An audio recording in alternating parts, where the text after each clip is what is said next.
Good evening बच्चों। सब आ गए क्या? गुड। चलिए, क्लास लाइव हो गई ना? आ गए आ गए। क्या मेरी आवाज ऑडिबल है आप लोगों को? कमेंट कर दो जरा, फिर मैं बोलना स्टार्ट करता हूं। Good evening, good evening, good evening. Ready? चलिए बच्चों, आ जाइए। अब कुछ नहीं, वो सिस्टम से ही कर रहे थे, क्लास तो अपन टाइम पे ही आ गए थे, चिंता ना करें। ऑडिबल ना? ओके बच्चों, पिछली क्लास में हमने क्या पढ़ा था, एक बार रिकैप, छोटा सा बस। याद है? पेंटोज शुगर और नाइट्रोजन बेस जुड़ते हैं ग्लाइकोसिडिक बॉन्ड से, क्या बनता है? न्यूक्लियोसाइड, है ना? अब जब नाइट्रोजन बेस और शुगर जुड़ता है तो शुगर का फर्स्ट कार्बन, प्यूरिन है तो नाइन्थ, 1 9 ग्लाइकोसिडिक बॉन्ड बोला था मैंने, है ना?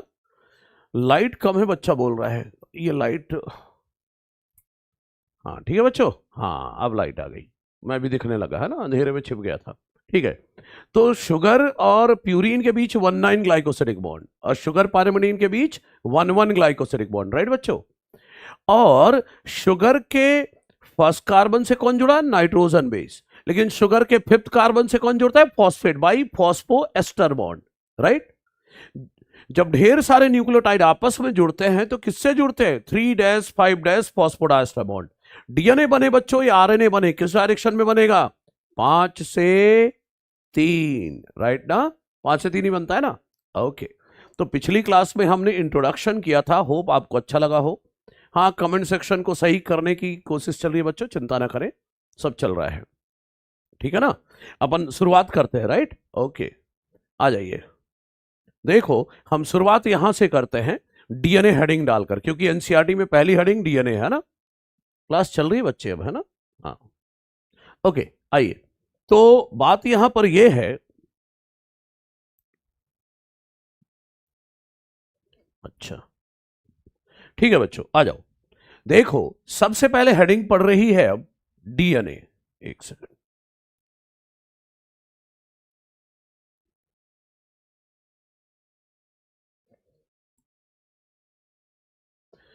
हेडिंग है बच्चों डीएनए, राइट? डीएनए हेडिंग है। अब डीएनए में बच्चों सबसे पहले बात मैं करूंगा, आप सबको पता है कि it was discovered by Friedrich Miescher, ठीक है ना बच्चों? डिस्कवर किसने किया था? फ्रेडरिक मिशर ने डिस्कवर किया था 1869 में। एनसीईआरटी क्या लिखती है? एनसीईआरटी लिखती है DNA as an acidic substance. DNA जो कि एक एसिडिक सब्सटेंस है और न्यूक्लियस में मिलता है, उसे पहली बार आइडेंटिफाई किया था फ्रेडरिक मिशर ने 1869 में। दूसरी बात बच्चों, डीएनए जो है वो पॉलीमर है। डीएनए जो है पॉलीमर है, किसका? पिछली क्लास में बताया था, राइबो डीऑक्सी राइबो न्यूक्लियोटाइड्स का। अरे डीएनए के न्यूक्लियोटाइड्स का याद है क्या? डीएनए के न्यूक्लियोटाइड कौन कौन से होते हैं? D AMP, D GMP, D CMP और डी टीएमपी, यही तो बताया था। Deoxy adenosine monophosphate, deoxy guanosine monophosphate, deoxy cytidine monophosphate, deoxy thymidine monophosphate, इसी का पॉलीमर होता है। सही है? अच्छा, दूसरी बात बच्चों, डीएनए में कौन सा शुगर होता है? तो शुगर कौन सा होता है? डीऑक्सी राइबोज, डीऑक्सी राइबोज होता है। नाइट्रोजन बेस कौन कौन से होते हैं? एडेनिन, ग्वानिन, साइटोसिन, यूरा, एक second, adenine, guanine, cytosine, thymine, यही होता है। यूरासिल तो आरएनए में है। ओके, ठीक है बच्चों। बायोटेक में एनसीईआरटी ने पूछा है कौन बड़ा है, डीएनए या एंजाइम? आपको क्या लगता है बच्चे, कौन बड़ा है, डीएनए या एंजाइम? डीएनए या एंजाइम? कमेंट करो, देखे जरा, पता चलता है कि जल्दी आ रहा है नहीं आ रहा है। डीएनए या एंजाइम, कौन बड़ा लग रहा है?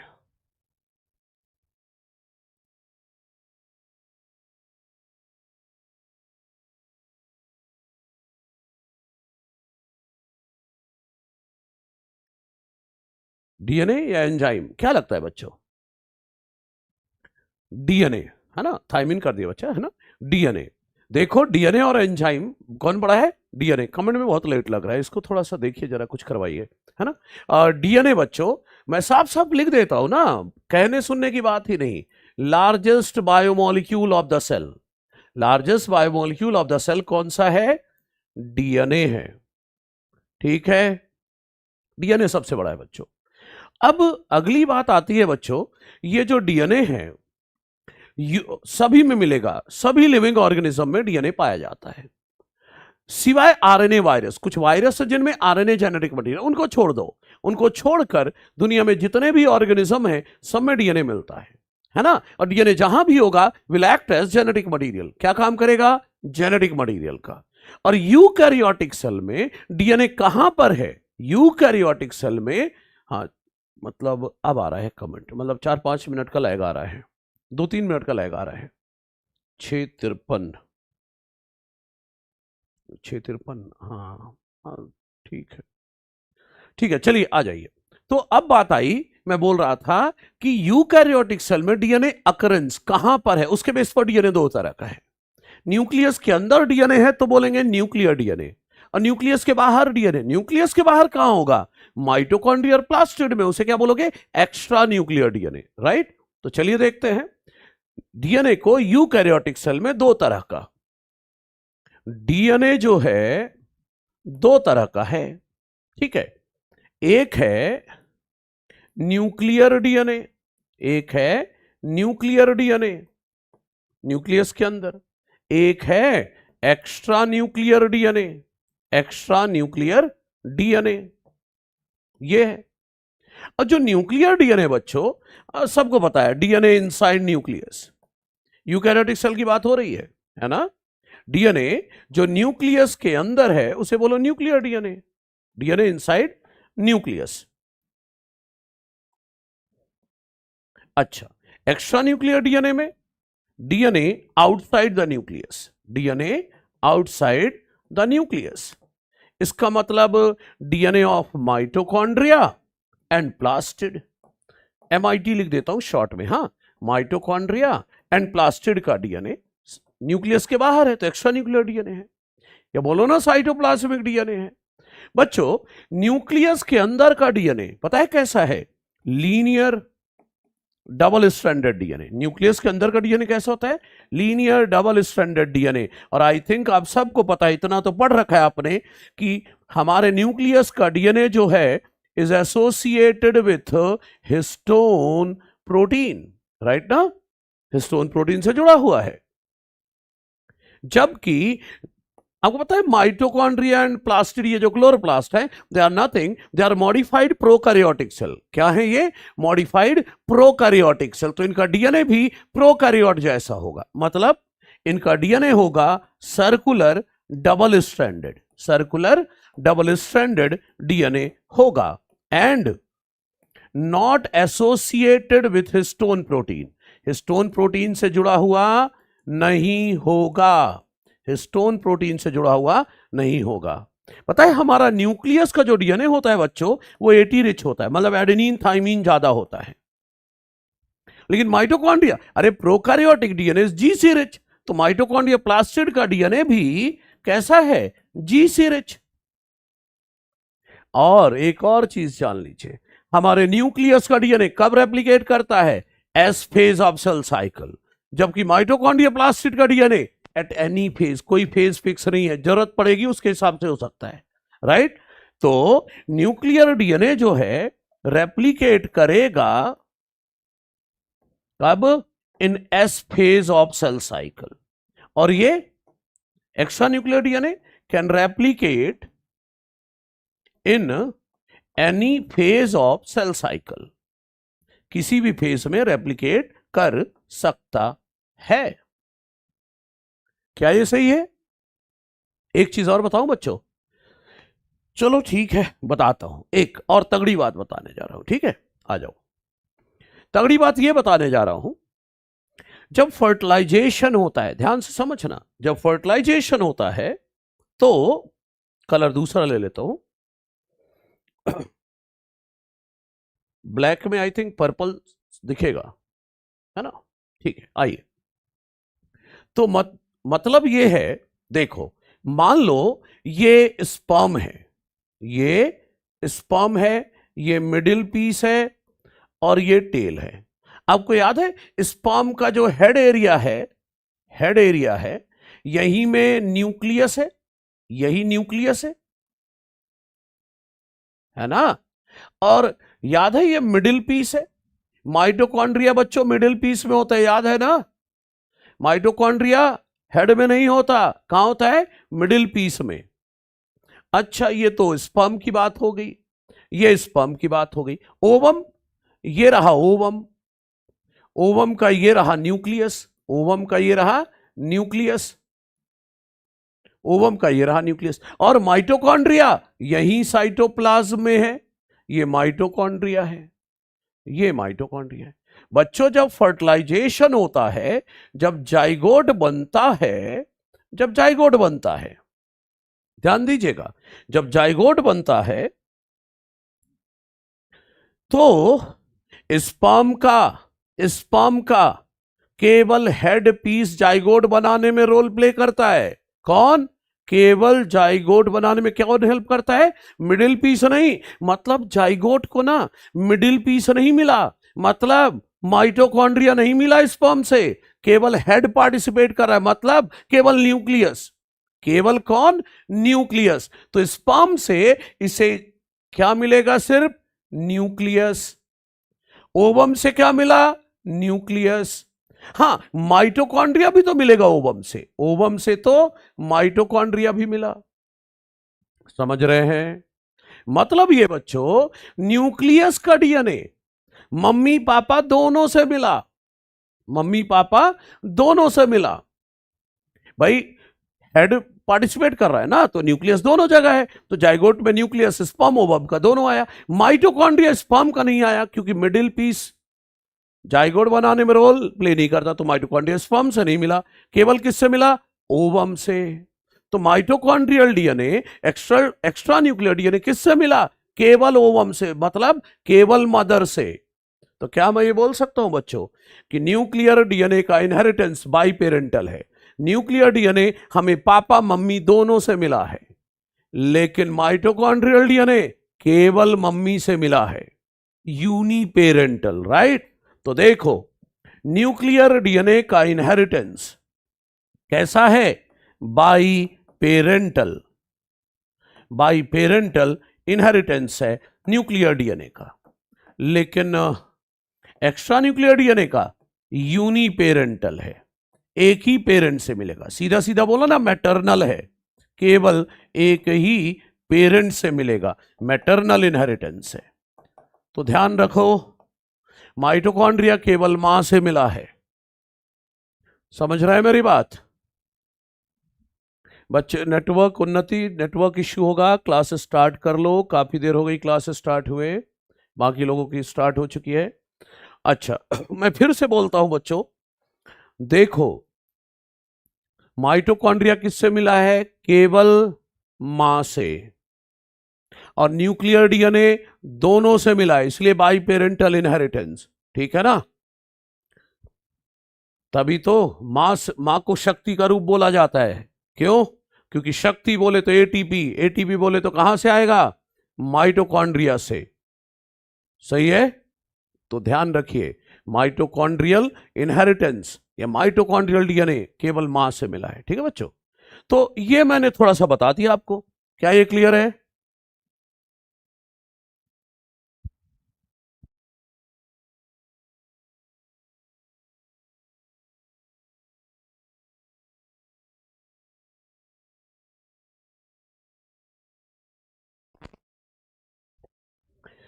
ठीक है बच्चों? ओके, तो ये हो गया, ठीक है? ओके, तो डीएनए के टाइप क्लियर है सभी को? यस नो कुछ तो बोलो। DNA, nuclear DNA, extra nuclear DNA, okay है? ठीक है। वेब वर्जन से कमेंट नहीं आ रहे हैं। हाँ, बच्चे वो प्रेयर टू बाइनरी फ्यूजन ना, वो उसके लिए होता है, जब प्रोकैरियोटिक सेल पूछा है ना तब बोलना है उसको, है ना बच्चे। हाँ, फर्टिलाइजेशन के दौरान स्पर्म गया तो सही, स्पर्म गया, लेकिन मिडिल पीस और जो टेल है वो डीजनरेट हो जाते हैं, टेल और मिडिल पीस डीजनरेट हो जाते हैं। जाइगोट बनाने में केवल हेड पीस का रोल है बच्चे, ठीक है ना, वो ध्यान रखना, गड़बड़ नहीं करना चीजों को, ठीक है। मैं ये बोल रहा हूं कि न्यूक्लियर डीएनए जो है वो तो S phase of cell cycle, extra nuclear DNA किसी भी phase of cell cycle, G1 G2 कुछ भी हो सकता है। अरे जब सेल डिवीजन आप पढ़ते हो, जब आप सेल डिवीजन पढ़ते हो तो यही तो पढ़ते हो, G1 और G2 में लिखते हो सेल ऑर्गेनल डबल होते हैं, है ना, सबसे ज्यादा G1 में, G2 में भी, मतलब साइटोप्लाज्मिक ऑर्गेनल, माइटोकॉन्ड्रियल डीएनए तो कभी भी जब एनर्जी की जरूरत होगी वो डुप्लीकेट हो जाएगा, सही है। ओके, चलिए आगे बढ़ते हैं। ओके बच्चों, तो ये तो हो गया। अब मैं एनसीईआरटी में वापस आता हूं, एनसीईआरटी से शुरुआत करते हैं। एनसीईआरटी ने जहां पर हेडिंग डाली है डीएनए, वहां पर एनसीईआरटी ने लिखा है page number 96, right, DNA heading के अंदर, पुरानी एनसीईआरटी में 96 और नई में 80 है ना, 80। तो वहां पर डीएनए कंटेंट लिखा है कि किसी भी ऑर्गेनिज्म में जो डीएनए होता है ना उसे एक्सप्रेस किया जाता है on the basis of number of nucleotide.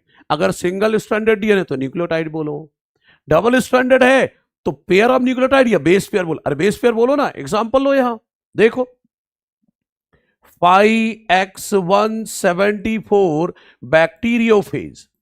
बच्चों थोड़ा सा ऐड कर रहा हूं मैं, इसका डीएनए होता है सिंगल, एसएस मतलब सिंगल स्ट्रैंडेड सर्कुलर डीएनए, और इसमें सिंगल स्ट्रैंड है तो इसमें न्यूक्लियोटाइड्स होंगे 5386 न्यूक्लियोटाइड्स, ठीक है। फिर आया बच्चों लैम्डा फेज। लैम्डा फेज का डीएनए हमारे जैसा होता है, मतलब double stranded linear DNA. 48502 base pairs आप सबको पता है। इकोलाई का डीएनए प्रोकैरियोट है, कैसा होगा, डबल स्ट्रैंडेड सर्कुलर डीएनए, सही है। कितना होता है, 4.6 इंटू 10⁻6 बेस पेयर, ठीक। और हैप्लॉइड सेल ऑफ ह्यूमन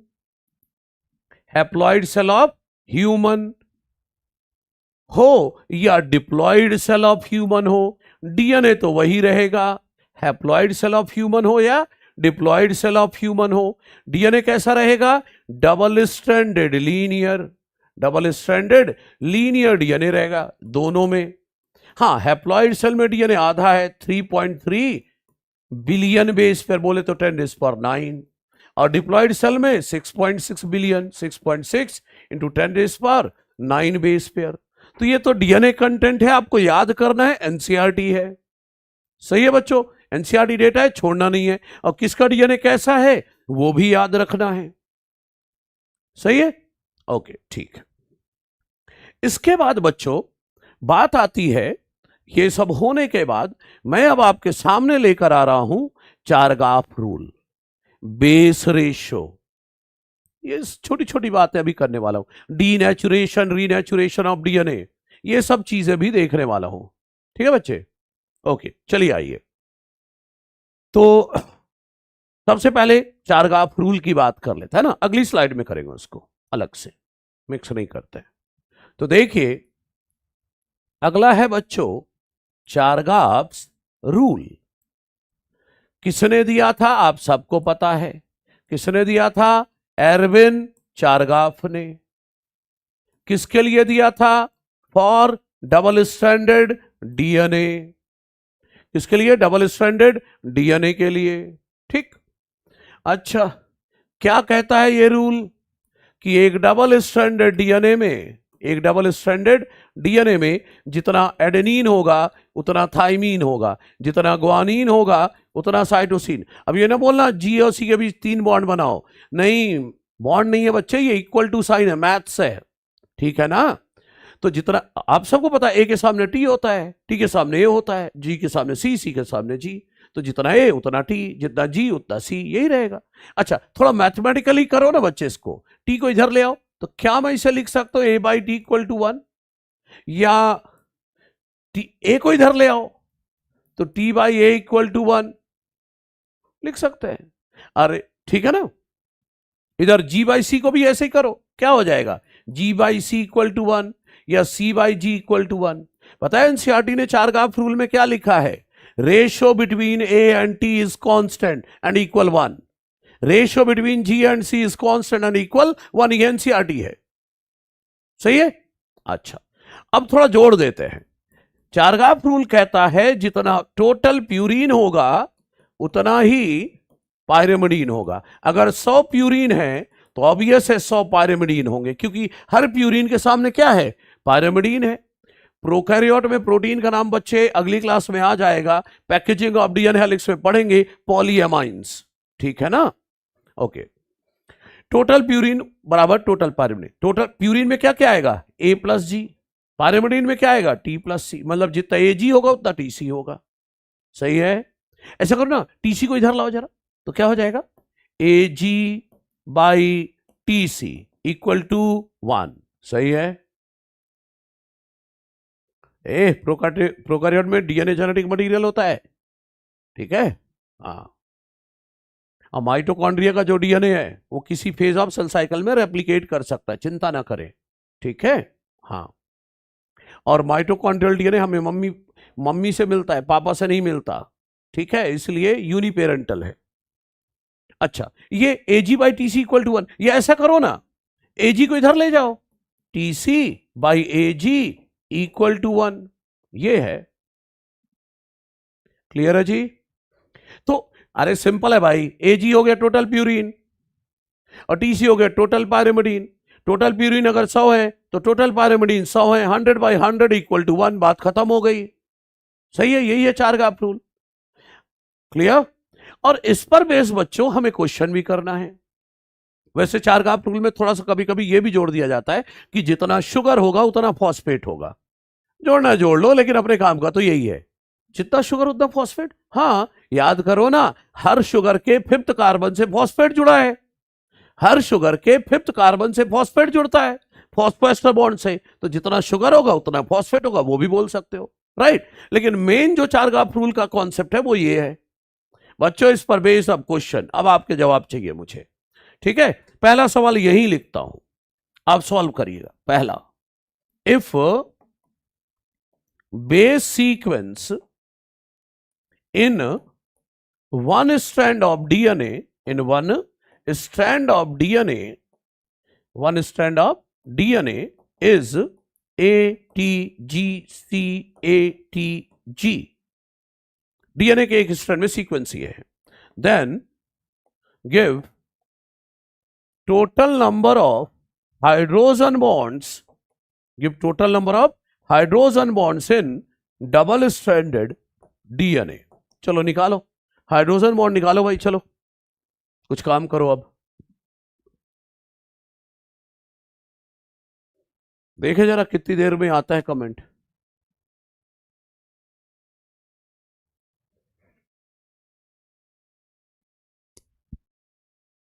हाँ नहीं नहीं, हाँ बच्चे सेल साइकिल जब पढ़ेंगे तब देख लेंगे वो सारी चीजें, है ना। नहीं बोलते नहीं, ये पुरानी बात है, पुरानी बात है, ये पिछले वाला है, अब थोड़ी देर में आएगा।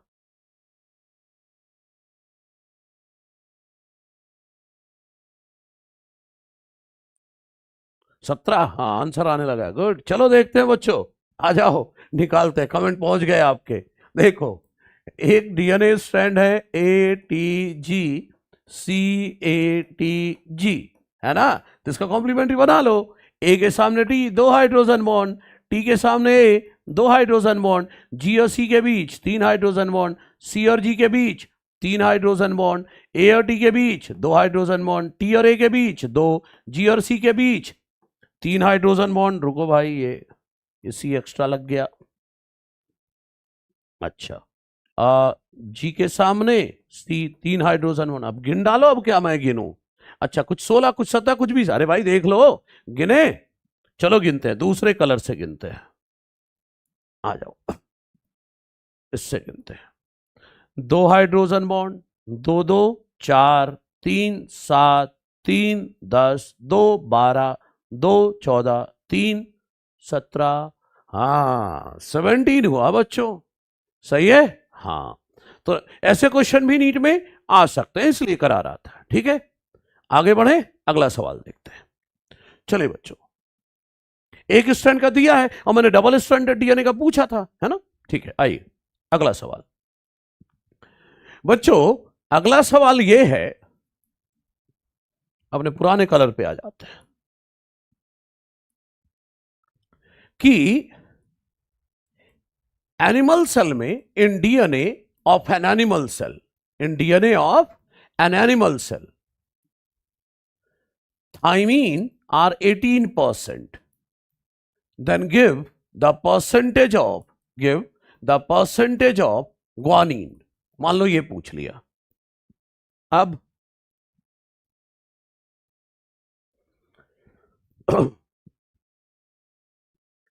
सबसे पहले इस क्वेश्चन को करने के पहले ये श्योर कर लो, क्या ये डबल स्ट्रैंडेड डीएनए है? क्या ये डबल स्ट्रैंडेड डीएनए है? ये श्योर करना होगा। सही है। और सुनो, डबल स्ट्रैंडेड डीएनए, इसका एश्योरेंस कहां से मिल गया कि ये एनिमल सेल है। और अगर ये एनिमल सेल है, तो अब ये से यूकैरियोट डीएनए तो डबल स्ट्रैंडेड ही है। क्योंकि बच्चे अगर सिंगल स्ट्रैंडेड डीएनए है, अगर सिंगल स्ट्रैंडेड डीएनए, फिर तो कोई मतलब ही नहीं है, चार गैप रूल अप्लाई ही नहीं होगा। तो पहले हर सवाल को एश्योर करने के लिए आपको क्या करना होगा, एश्योर करो कि ये डबल स्ट्रैंड डीएनए, तब चार गैप रूल लगना शुरू होगा। ठीक है। अच्छा, कुछ लोगों ने आंसर दिया 32%।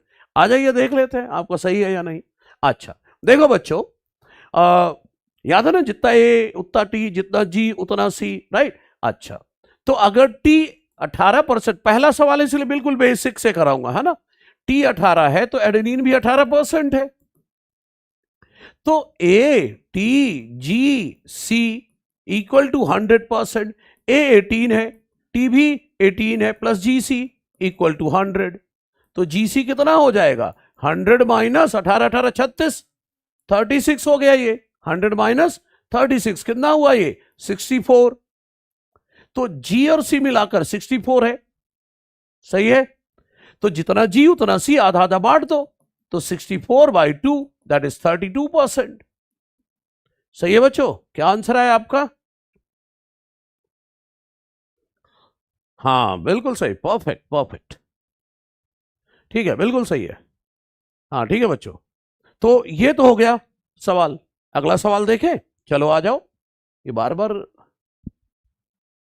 ठीक है, चलिए आ जाइए अगला सवाल। बच्चों मान लो, बिल्कुल छोटे बच्चों वाला सवाल, हाँ फिर से। In a double stranded DNA, ठीक है, थाइमीन है 3000, ग्वानिन है 2000, then give the total number of nitrogen bases. बिल्कुल हाई फाई नहीं, शुरुआत बेसिक से, फिर हाई फाई तक पहुंचेंगे। Then give the total number of nitrogen bases, DNA में कितने नाइट्रोजन बेसिस होंगे, चलो बोल डालो।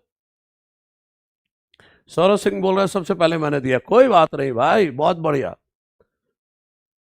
हाँ बिल्कुल, अखत, इमरान, ठीक है, बिल्कुल सही है, बिल्कुल सही। अरे भाई, जितना ए उतना टी, टी 3000 है तो एडेनिन भी 3000 है, ग्वानिन अगर 2000 है तो साइटोसिन भी 2000 है। तो ए प्लस टी प्लस जी प्लस सी जोड़ लो। ए है 3000, टी है 3000, ग्वानिन है 2000, साइटोसिन भी है 2000, जोड़ लो, कितना हुआ, 10,000 बेसिस। परफेक्ट चल रहा है भाई, सही है। ओके, चलिए आगे आ जाइए, परफेक्ट सब सही दे रहे हैं।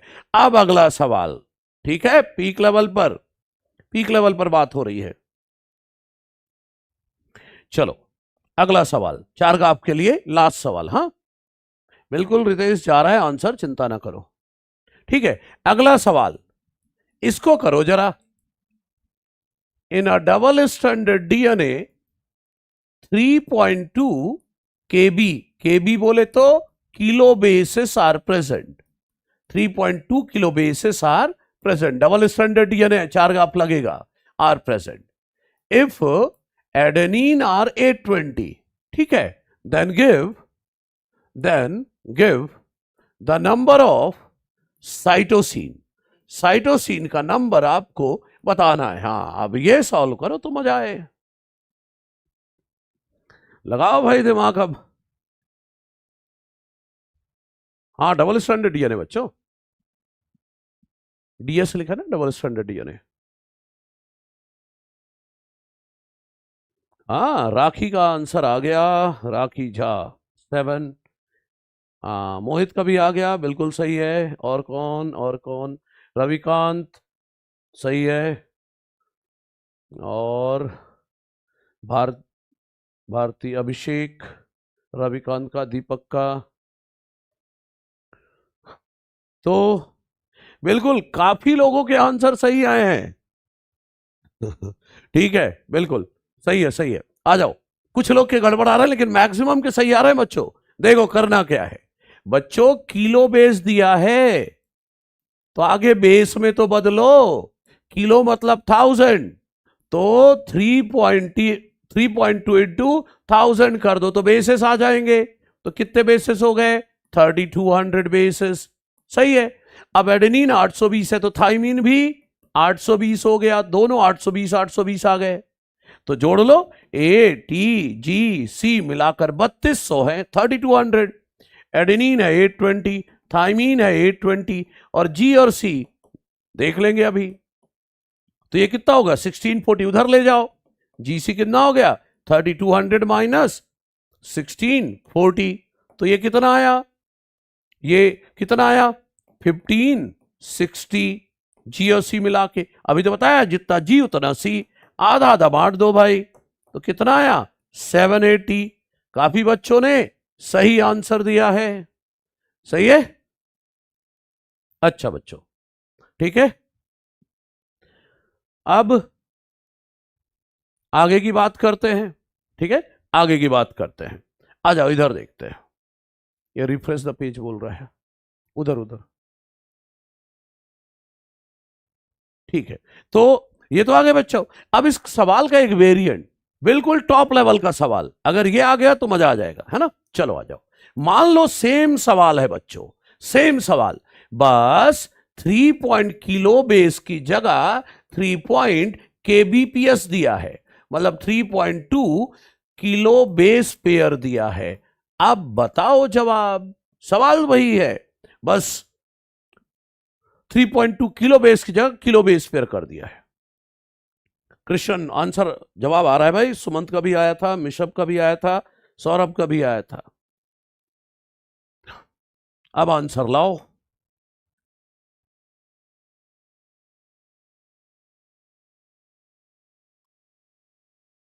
करते चलो, आंसर जवाब देते रहो, मैं देख रहा हूं सबके मैसेज मुझे दिख रहे हैं जो लोग भेज रहे हैं।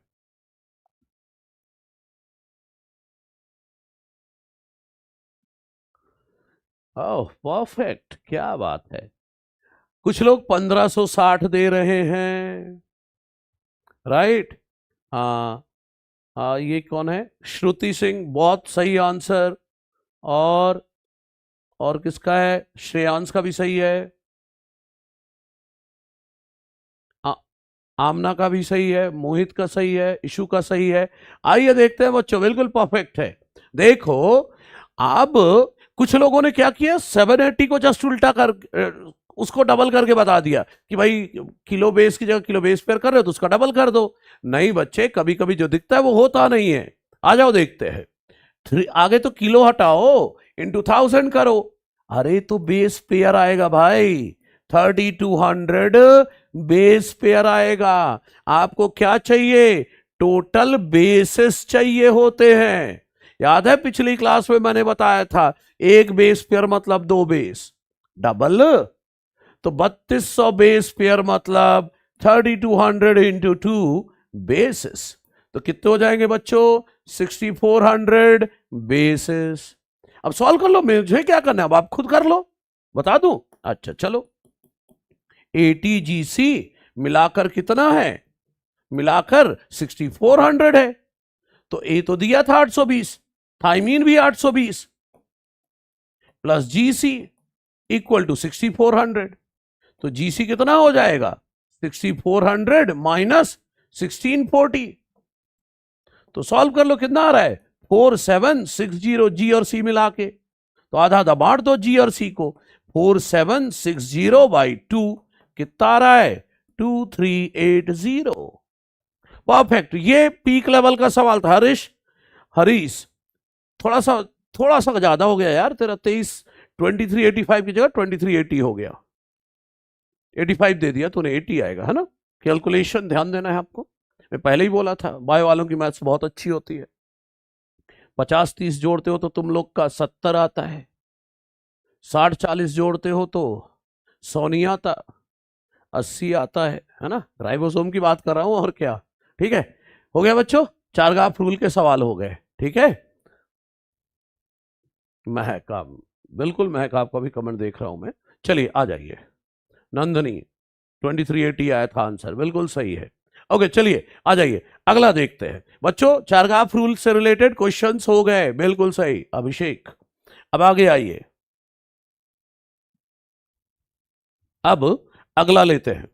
अगला जो है अपने पास, अगले जो है, अब अपन पढ़ेंगे चारगाफ रूल के बाद बेस रेशो। ये बच्चों क्या होता है? एटी और जीसी। अब आप बोलोगे सर इक्वल टू 1 लिख दो, अभी तो लिखा था, लिखो 1। अरे नहीं भाई, चारगाफ रूल जो पढ़ा था वो AG/TC था, total purine upon total pyrimidine. 100 purine तो 100 पायरिमिडीन, 100/100 इक्वल टू 1। ये अलग है, ये AG/TC नहीं है, AT/GC है, बेस रेशो। ठीक है देवांशु, कोई बात नहीं, गलती होती रहती है। तो सुनिए बेस रेशो के बारे में। बेस रेशो का कॉन्सेप्ट ये है कि it is variable from species to species. Species to species variable है, but is constant for a given species. किसी एक स्पीसीज के लिए कांस्टेंट होता है। बिल्कुल सही। अब आप बोलोगे सर वेरिएबल भी होता है। ऋतिक आपका कमेंट जा रहे हैं, चिंता ना करें, है ना? तनवीर सवाल आएंगे, अभी और भी आएंगे, चिंता ना करो यार, एक एक करके आता जाएगा। बेस रेशो जो है, सर आप बोल रहे हो वेरिएबल भी है कांस्टेंट भी है। अरे हाँ भाई, दोनों सही है। देखो, इंसान का बेस रेशो अलग है, बिल्ली का बेस रेशो अलग है, आम के पेड़ का बेस रेशो अलग है, इकोलाई का बेस रेशो अलग है, वेरिएबल है। बट इस दुनिया में जितने भी इंसान हैं उन सब का बेस रेशो कांस्टेंट है। सही है? हाँ, जैसे मैं एग्जांपल देता हूं, बिल्कुल ऑफलाइन वाली फीलिंग आएगी। अभिषेक चिंता ना कर, यही करने तो आए हैं भाई हम, कुछ नया करना था तो कर रहे हैं। ठीक है, तो चलो बेस रेशो का एग्जांपल देता हूं। देखो, ह्यूमन का जो बेस रेशो है AT/GC बेस रेशो, बच्चे अप्रॉक्स जो है ये 1.53 है। अप्रॉक्स कितना है? 1.53 है। तो दुनिया में जितने ह्यूमन है सबका कांस्टेंट है। इकोलाई का बेस रेशो अप्रॉक्स 0.97 है। अब सर बेस रेशो से क्या सीखे? अरे सीख लो, मैं सिखा रहा हूं। क्या? देखो ना, अगर बेस रेशो 1 से ज्यादा है, वो भुवनेश्वर, बिल्कुल चिंता ना करो, सब सही चलेगा। देखिए, ह्यूमन का बेस रेशो 1 से ज्यादा है। वैल्यू नहीं याद करनी है बच्चे बेस रेशो की। बेस रेशो, हर्षवर्धन सुनो मेरी बात, बेस रेशो की वैल्यू नहीं याद करनी है, बस इतना तो याद रखो, more than 1 and less than 1, बस इससे काम हो जाएगा। ठीक है? तो अगर ह्यूमन का बेस रेशो 1 से ज्यादा है, वो तो तभी आएगा ना जब न्यूमरेटर ज्यादा हो। तो न्यूमरेटर ज्यादा मतलब अभी तो बताया था 80 रिच होगा ह्यूमन डीएनए, न्यूक्लियर डीएनए। और अगर जीसी है लेस देन 1 है, मतलब डिनोमिनेटर ज्यादा है। मतलब क्या ज्यादा है? जीसी है, जीसी ज्यादा है। तभी तो थोड़ी देर पहले बोला था प्रोकैरियोटिक डीएनए जीसी रिच है, तभी तो माइटोकॉन्ड्रियल डीएनए भी जीसी रिच था। सही है। अच्छा, और दूसरी बात सुनो बच्चों, बेस रेशो के बेसिस पर हम दो तरह का डीएनए पढ़ते हैं। एक पढ़ते हैं एटी टाइप डीएनए, एक पढ़ते हैं बच्चों जीसी टाइप डीएनए। अरे कुछ नहीं, एटी ज्यादा है तो एटी टाइप, जीसी ज्यादा है तो जीसी टाइप। हाँ, दो ह्यूमन का बेस रेशो सेम होगा, है तो इंसान ही ना। देखो, एटी टाइप डीएनए का मतलब यह है बच्चों, मान लो एक डीएनए है eighty, GC, eighty, TA, eighty, क्या ज्यादा है इसमें? एटी। अवंतिका आपके कमेंट पहुंच रहे हैं। ठीक है, जीसी की बात करूं, एटी है, जीसी है, सीजी है, जीसी है, सीजी है। देख लो, अगर किसी डीएनए में एटी ज्यादा है तो एटी टाइप, जीसी ज्यादा है तो जीसी टाइप। ठीक है, तो एटी टाइप डीएनए में क्या बोल रहा हूं, एटी ज्यादा है, जीसी कम है। और सुनो तो, अगर एटी ज्यादा है, अगर एटी ज्यादा है, इसका मतलब न्यूमरेटर ज्यादा है तो बेस रेशियो की वैल्यू मोर देन 1। सही है ना। हिंदी मीडियम के मॉड्यूल भी बहुत जल्दी बच्चे देवांशु पहुंचा दिए जाएंगे, है ना, बहुत जल्दी आ जाएंगे, एक दो दिन के अंदर फाइनल कर देंगे उसको। ठीक है ठीक है। और जीसी टाइप की बात करूं तो इसमें एटी कम है, जीसी ज्यादा है, जीसी ज्यादा है। और अगर जीसी ज्यादा है मतलब base ratio, base ratio denominator ज्यादा है ना, जीसी ज्यादा है तो बेस रेशो क्या आएगा, लेस देन 1 आएगा। और एटी टाइप डीएनए का एग्जांपल क्या दूं, हमारा न्यूक्लियर डीएनए, इसलिए पढ़ रहे हैं जो बोल रहे हैं क्या काम आएगा, हमारा न्यूक्लियर डीएनए जो है, nuclear DNA of eukaryote eighty type है। और जीसी टाइप में क्या एग्जांपल दोगे, जीसी ज्यादा वाला, एक तो प्रोकैरियोटिक डीएनए, और याद करो ना अभी थोड़ी देर पहले बोला था हमारा extra nuclear DNA, extra nuclear DNA of eukaryote, ये भी तो जीसी टाइप है। ठीक है। एक और बात बच्चों, अगर कोई डीएनए एटी रिच है, ध्यान देना, अगर कोई डीएनए एटी रिच है, इसका मतलब यह हुआ कि दो दो हाइड्रोजन बॉन्ड ज्यादा है, तीन तीन हाइड्रोजन बॉन्ड ज्यादा स्ट्रांग होंगे, और दो दो हाइड्रोजन बॉन्ड जो है वो बहुत कमजोर होंगे। तो इसमें तो दो दो हाइड्रोजन बॉन्ड वाले जाते तो ये तो जल्दी टूटेगा, है ना, लेस स्टेबल। और ये तीन तीन हाइड्रोजन बॉन्ड तो ज्यादा मजबूत है दो दो के कंपैरिजन में, तो ये जल्दी नहीं टूटेगा, तो ये मोर स्टेबल है। समझ रहे हैं। तो ये लेस स्टेबल है, ये मोर स्टेबल है, मोर स्टेबल है। ठीक है बच्चों, हाँ बिल्कुल। तो ये बात हो गई। अरे दो दो हाइड्रोजन बॉन्ड है जल्दी टूटेगा, कम टेम्परेचर देने पर टूट जाएगा, कमजोर है दो दो हाइड्रोजन बॉन्ड, और तीन तीन हाइड्रोजन बॉन्ड ज्यादा टेम्परेचर दूंगा तब टूटेगा, तो ये मोर स्टेबल, ये लेस स्टेबल। क्लियर है। ओके, ठीक है बच्चों, तो ये बेस रेशो की बात हो गई। एक और चीज, एक और चीज, बिल्कुल बच्चे प्लाज्मिड डीएनए के साथ भी यही होगा। आइए देखते हैं अगला। अगली बात अगर मैं करूं, अगली बात अगर मैं करूं तो मैं बात करूंगा denaturation and renaturation of DNA. बस बच्चों, इसके बाद तगड़ा टॉपिक आ रहा है, एनसीईआरटी आ रही है, बॉस पहुंचने वाली है एनसीईआरटी आपके पास, इंतजार करें। कुछ लोग सोच रहे होंगे कि ये बहुत बहुत शुरुआत तो थोड़ा वो हो रही है, नहीं चिंता ना करो, सब काम आएगा। डबल स्ट्रैंडेड आरएनए पर 4 गैप लगेगा या नहीं? सौरभ मेरी बात ध्यान से सुनो इस बात को। सौरभ ने अच्छा सवाल पूछा है। बच्चे होमवर्क के लिए क्वेश्चंस मिलेंगे, चिंता ना करो, थोड़ा टॉपिक आगे बढ़ने दो। अवंतिका थर्मस एक्वेटिकस का कह सकते हैं ना सर, इसलिए वो जल्दी ब्रेक रहे। वो बच्चे एंजाइम है, एंजाइम की बात है, वो अलग एक्सेप्शनल केस है। बात रही डबल स्ट्रैंडेड आरएनए, सुनिए मेरी बात बच्चों, चारगाफ rule is applicable for double stranded DNA, right. बात रही सिंगल स्ट्रैंडेड डीएनए आरएनए, उसके लिए तो एप्लीकेबल नहीं है। बात रही double stranded RNA, be very clear, DPP भी मिलेगी, चिंता ना करें, आगे टॉपिक थोड़ा बढ़ते जाए, है ना।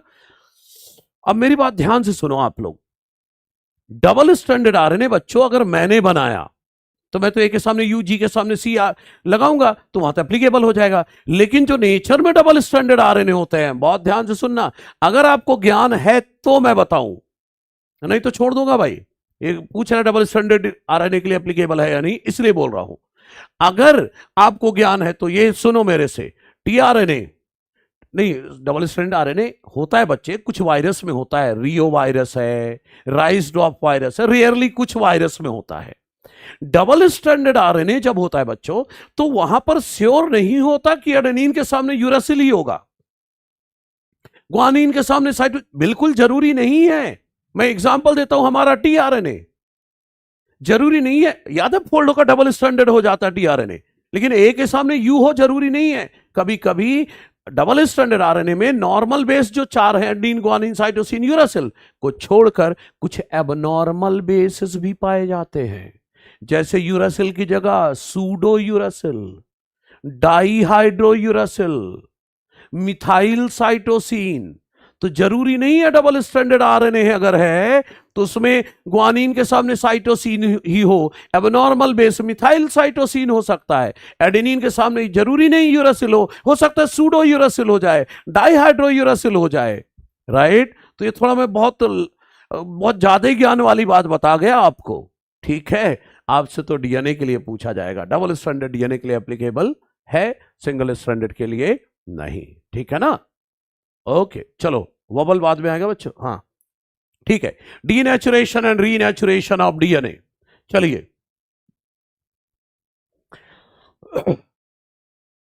प्रोकैरियोटिक डीएनए ज्यादा स्टेबल होगा, हाँ उसको ज्यादा स्टेबल रखने की जरूरत पड़ी बच्चे, वो सिंगल सेल है बेचारा, हर तरह के इन्वायरमेंटल कंडीशन से एक्सपोज होता है, इसलिए उसको थोड़ा ज्यादा स्टेबल रखा गया है, ठीक है। ओके सुनिए, डीनेचुरेशन, देखो भाई ये रहा DNA, A T G C T A C G T A. अच्छा, हाइड्रोजन बॉन्ड से जुड़े डीएनए के दोनों strand.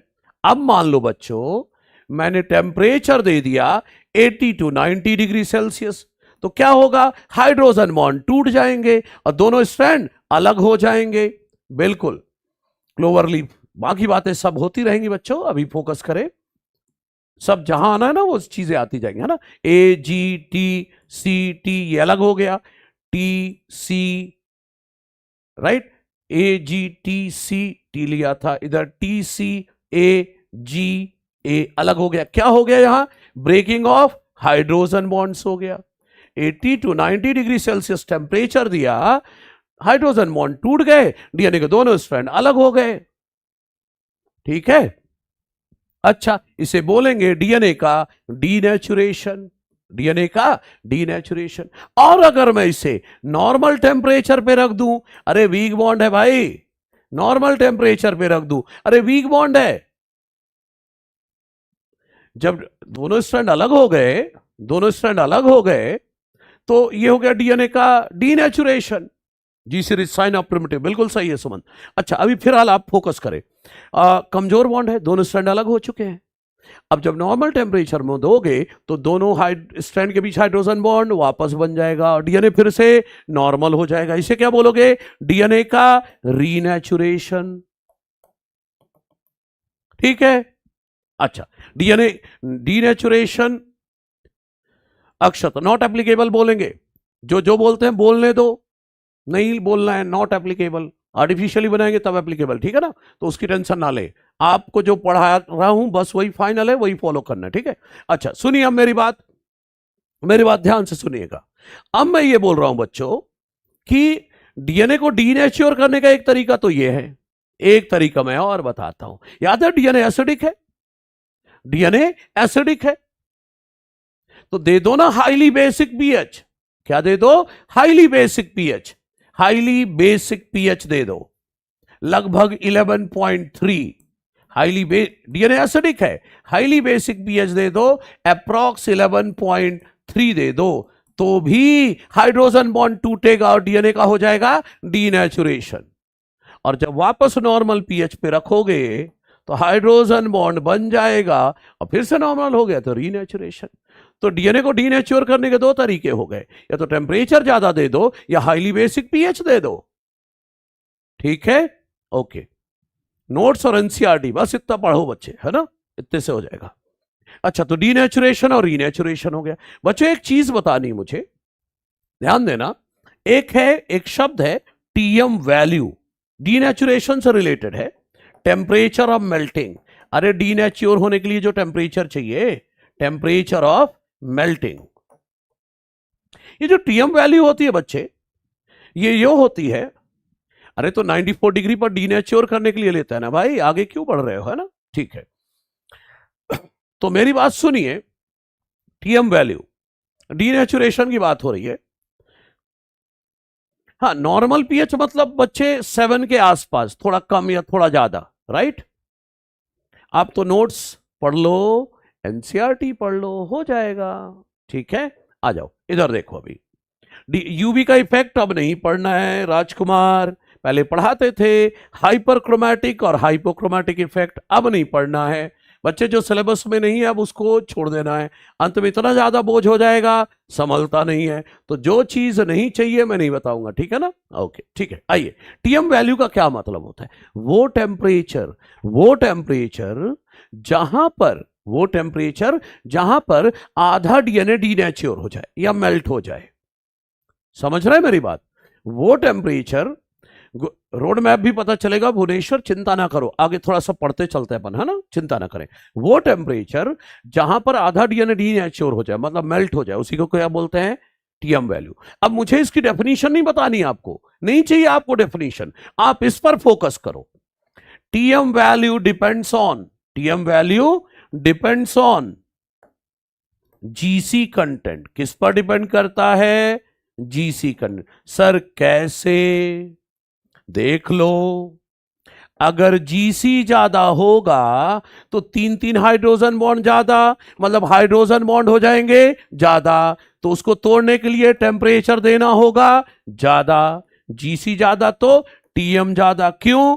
Due to more number of hydrogen bonds, ठीक है। और अगर जीसी कम है, मतलब हाइड्रोजन बॉन्ड की गिनती कम है, तो उसको तोड़ने के लिए टेम्परेचर कम देना होगा, ठीक है ना। डीनेच्योर्ड ज्यादा यूवी लाइट एब्जॉर्ब करेगा, रीनेच्योर्ड कम, लेकिन ये बात नहीं करनी है, सिलेबस के बाहर है, हाइपरक्रोमैटिक और हाइपोक्रोमैटिक, ठीक है। अच्छा, हाँ, जीसी ज्यादा है किसका? जीसी ज्यादा तो टीएम ज्यादा, बिल्कुल सही है, प्रोकैरियोटिक का टीएम ज्यादा हो जाएगा क्योंकि उनका डीएनए जीसी रिच है, राइट। अच्छा, आइए अब आप आगे बढ़े, एक सवाल करते हैं बच्चों, बहुत देर से सवाल नहीं दिया ना, एक सवाल करते हैं, सवाल कर लेते हैं कुछ, ठीक है। अब सवाल जो है उस पर बात करते हैं, ये चलिए अगला सवाल देखते हैं। सवाल ये है, इस पेज में सिर्फ एक सवाल ही होगा, which of the following DNA molecule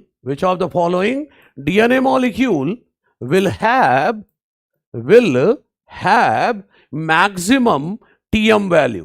कौन से डीएनए का टीएम वैल्यू सबसे ज्यादा होगा? ऑप्शन भी दे रहा हूं, 92% एटी, दूसरा 94% जीसी ज्यादा तो टीएम ज्यादा, याद रखना, तीसरा 5% ग्वानिन, और चौथा है 2% एडेनिन। अब चलो बोलो, आंसर बोलो।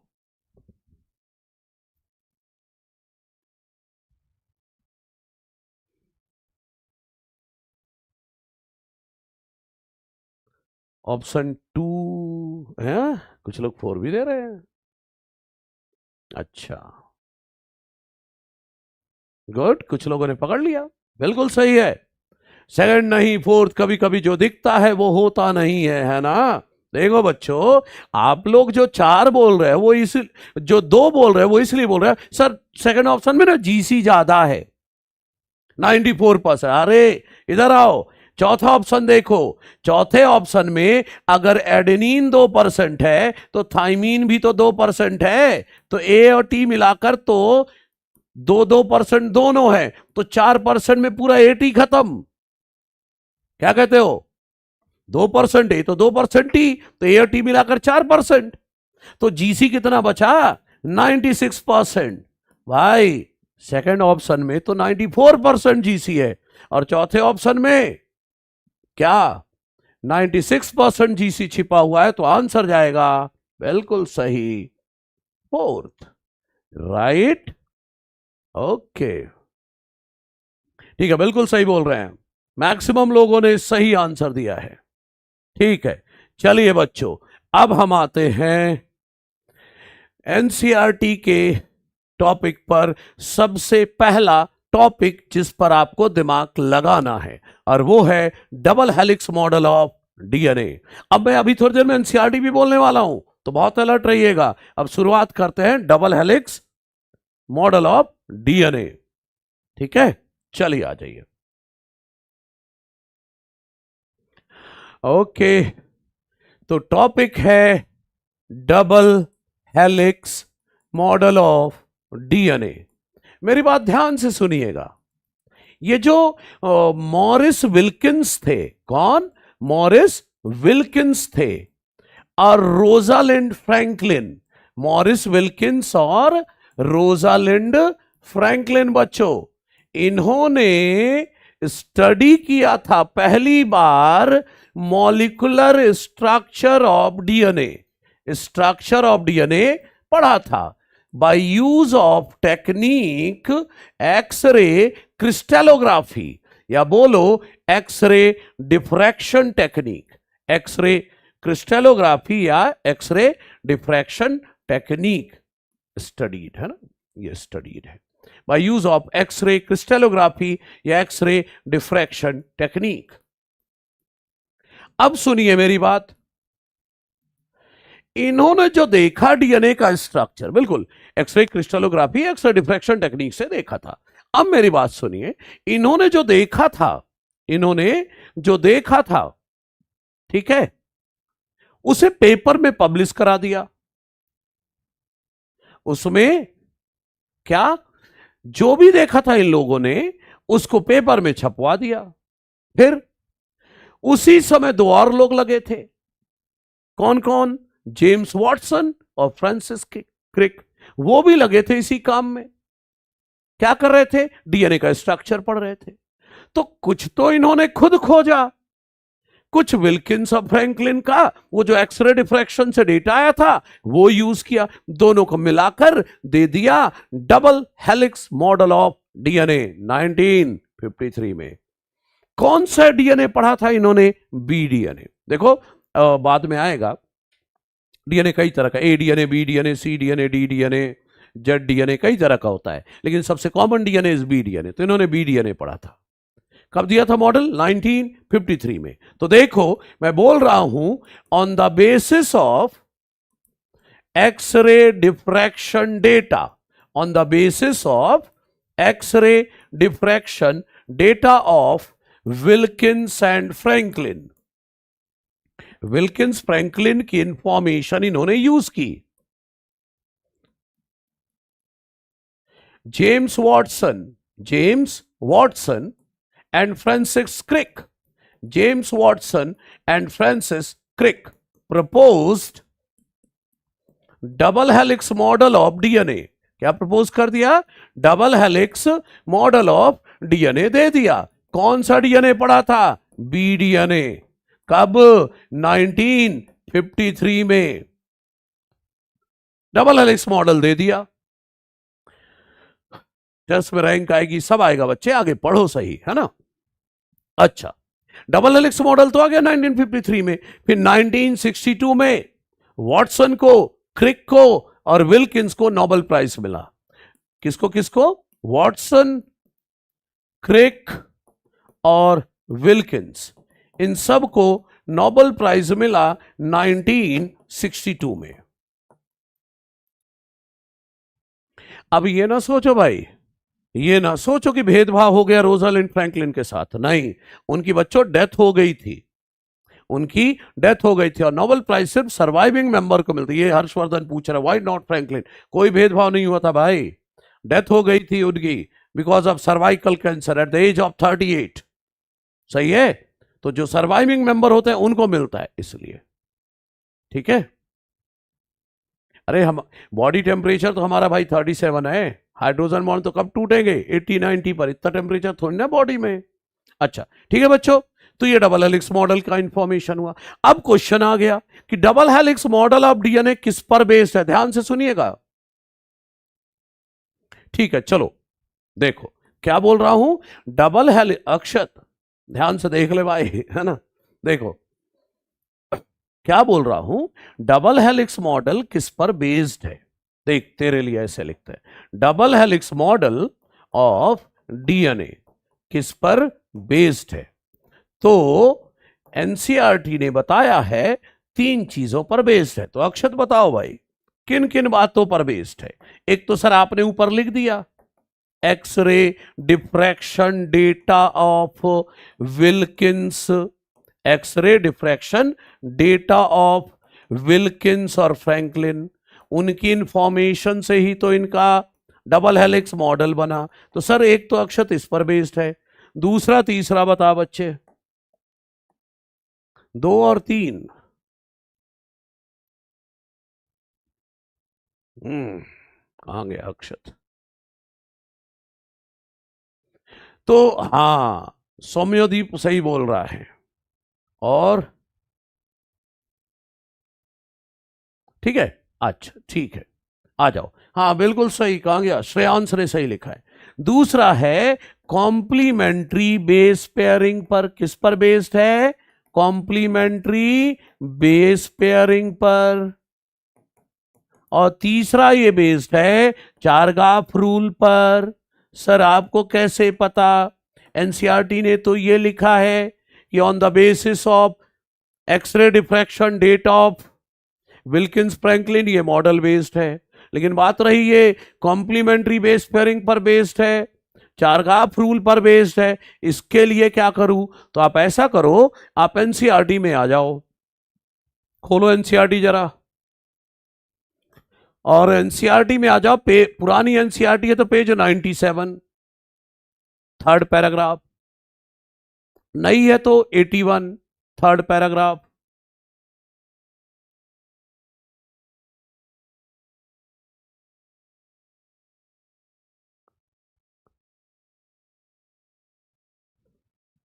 अब अजबर साजिद, न्यू है तो पेज 81 ले आओ, पुरानी है तो 91, सॉरी 97, पुरानी है तो हो गया। अच्छा अब मैं बोलता हूं, उस पेज का पहला शब्द देखो जरा क्या लिखा है, फॉस्फेट मॉइटी, लिखा है क्या, मॉइटी का मतलब लिख लो यूनिट या ग्रुप, पहले तो वो करो। अरे जहां पर चैप्टर स्टार्ट हुआ है उसी में डीएनए हेडिंग है ना, उसके बगल वाले पेज में मॉइटी, मॉइटी का मतलब ग्रुप या यूनिट होता है। ओ 100 डिग्री सेल्सियस नहीं होता भाई, अक्षत क्या कर रहा है, 100 डिग्री फ़ारेनहाइट होता है। 100 डिग्री समझ रहा है, जल के राख हो जाता है इंसान। हाँ क्या भाई, मिल गया मॉइटी लिखा हुआ।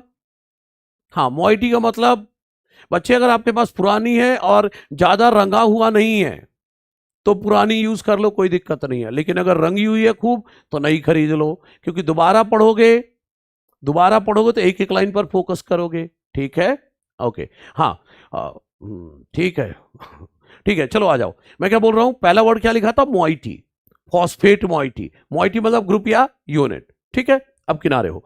अब पेज 97 या नई में पेज 81 में 3rd पैराग्राफ देखो जरा, 3rd पैराग्राफ क्या लिखा है कि क्या मिल गया, nucleic acid as an acidic, DNA जो कि एसिडिक, न्यूक्लिक एसिड जो है जो कि एसिडिक सब्सटेंस है ना, कहां मिलता है, न्यूक्लियस में। उसे पहली बार किसने आइडेंटिफाई किया था, फ्रेडरिक मीशर ने 1869। यहां तक है ठीक है। अब इसके आगे देखो बच्चे, इसके आगे देखो वहां पर क्या लिखा है, however due to technical limitation, however due to technical limitation in isolating such a long polymer intact, the elucidation of structure of DNA remained elusive for a very long period of time. लिखा है क्या? अब इससे पहले कि मैं कुछ समझाऊं, सबसे पहले कुछ शब्द का, किशन तेरा भी कमेंट आ रहा है, हां, तो मैं क्या बोल रहा हूं कि दो शब्द का मतलब आगे लिख लो। वहां पर इल्यूसिडेशन का मतलब लिख लो एक्सप्लेनेशन, इल्यूसिडेशन का मतलब लिख दो एक्सप्लेनेशन, ठीक है। और एक शब्द है इलूसिव, इलूसिव का मतलब लिख दो छिपा हुआ, हिडन या अनक्लियर, हिडन या अनक्लियर लिखो। फिर मैं समझाता हूं उस लाइन को।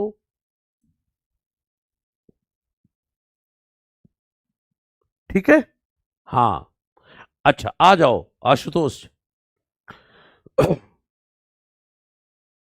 आइए। हाँ ठीक है, बिल्कुल नहीं भाई, यहां पर हिडन अनक्लियर छिपी हुई बात, ठीक है। अब सुनिए, एनसीईआरटी क्या कहती है कि 1869 में डीएनए खोज तो लिया गया, खोज लिया गया, न्यूक्लियर नाम भी आ गया, लेकिन डीएनए इतना लंबा पॉलीमर है, डीएनए इतना लंबा पॉलीमर है, उसे इंटैक्ट, इंटैक्ट मतलब सही सलामत, बिना डैमेज किए हुए, इंटैक्ट मतलब सही सलामत, उसे बिना डैमेज किए हुए सेल से निकालने की हमारे पास कोई टेक्निक नहीं थी, ड्यू टू टेक्निकल लिमिटेशन, मतलब हमारे पास टेक्निक नहीं थी कि इतने लंबे पॉलीमर को इंटैक्ट सही सलामत बिना डैमेज किए हुए सेल से निकाल सके, वो टेक्निक हमारे पास नहीं थी। इसीलिए explanation of structure of DNA क्या रिमेन इलूसिव, मतलब छिपा रहा काफी लंबे समय तक। सही है, ओके।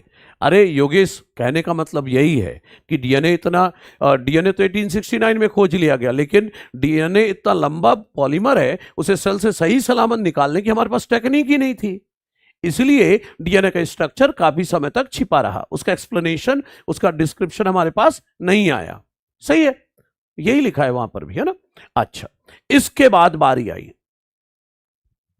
1869 ही बोल रहा है बच्चे, डबल हेलिक्स मॉडल पूछे तब 1953, ठीक है। अब आगे सुनिए, इतना तो हो गया। अब बात आती है कि सर ये कहां से, एनसीईआरटी कहती है मॉरिस विल्किंस और रोजालिंड फ्रैंकलिन के एक्सरे डिफ्रैक्शन डेटा से क्या आया, double helix model of DNA आया, ठीक है। एक तो ये double helix model of DNA किससे आया, विल्किंस और फ्रैंकलिन के एक्सरे डिफ्रैक्शन डेटा से, वो जो उन्होंने दिया।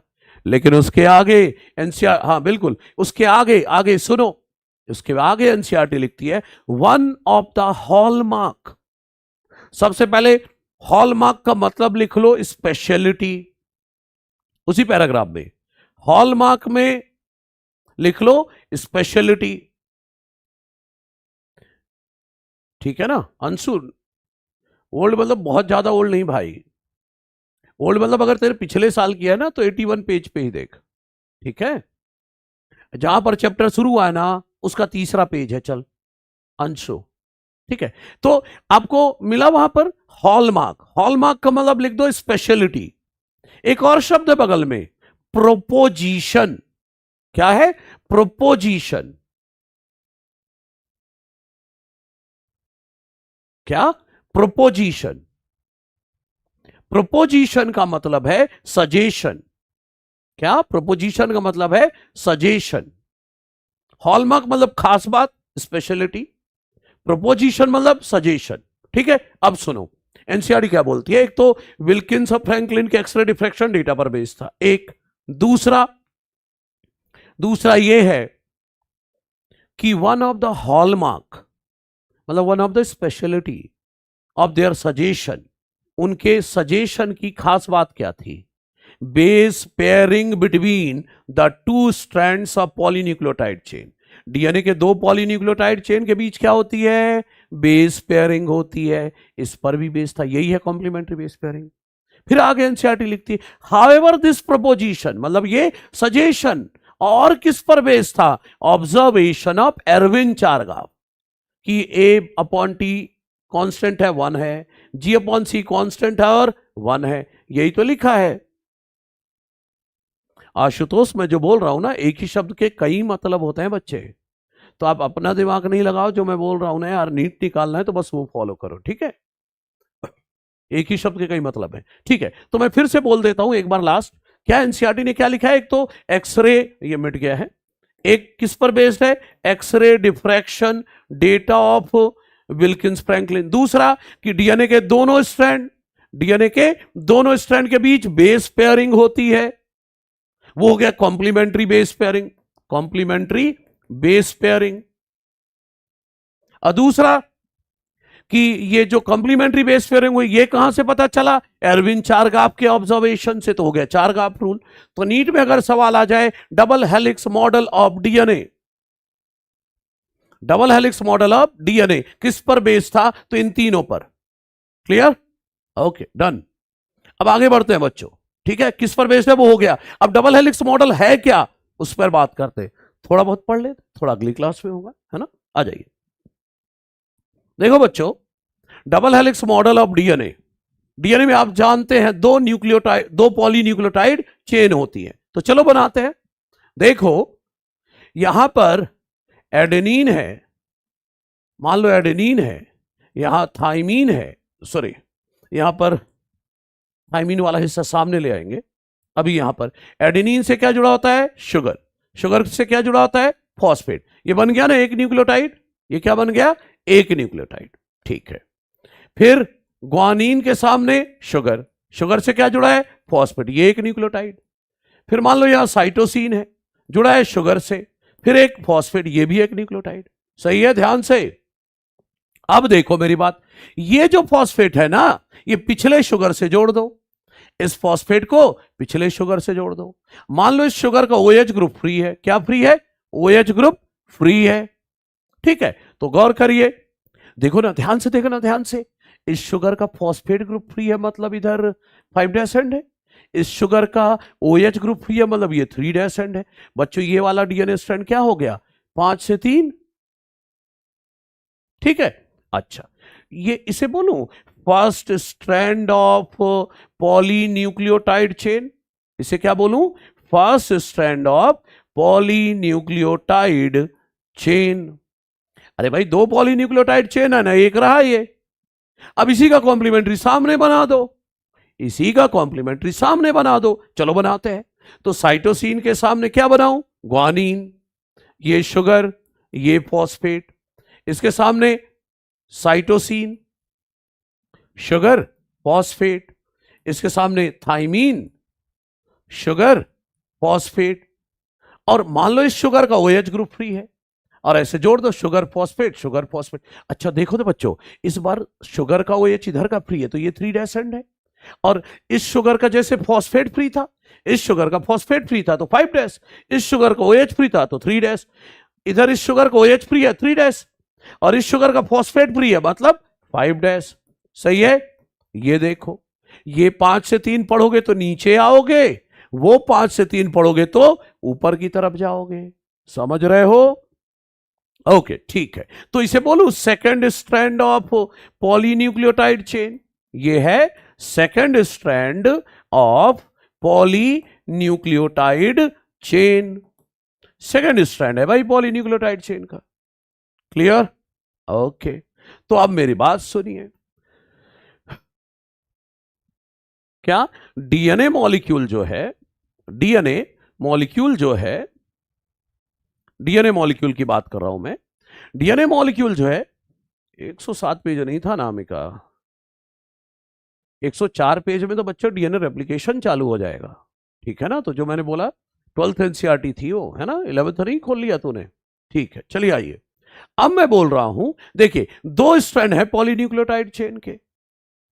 अब मैंने तो बना दिया, एक्चुअली पॉलीन्यूक्लियोटाइड चेन यही है, लेकिन आपको याद है ये दोनों पॉलीन्यूक्लियोटाइड चेन हेलिकली क्वाइल्ड हो जाते हैं, हेलिकल सीढ़ी की तरह, है ना, हेलिकल सीढ़ी की तरह क्वाइल हो जाते हैं। और अगर सीढ़ी को क्वाइल करना बच्चों, अरे जैसे हवेलियों में सीढ़ियां हेलिकल जाती हैं, है ना, ये आजकल, या फिर आजकल वो दूसरा तरीका है, पीजी लोग रखते हैं, एंट्री घर के अंदर से नहीं देना है तो क्या करते हैं, घर के बाहर एक खंबा गाड़ा, और उसके चारों तरफ लोहे की छोटी सी सीढ़ी बना देते हैं, वो भी तो हेलिकल ही है। अब हेलिकल सीढ़ी जो है वो दो तरह की हो गई, या तो राइट हैंड क्वाइल करके ऊपर तक ले जाओ या लेफ्ट हैंड क्वाइल करके ऊपर ले जाओ। डीएनए कैसी सीढ़ी है? राइट हैंड वाली। ये कैसी सीढ़ी है? राइट हैंड क्वाइल करके ऊपर जाएगा।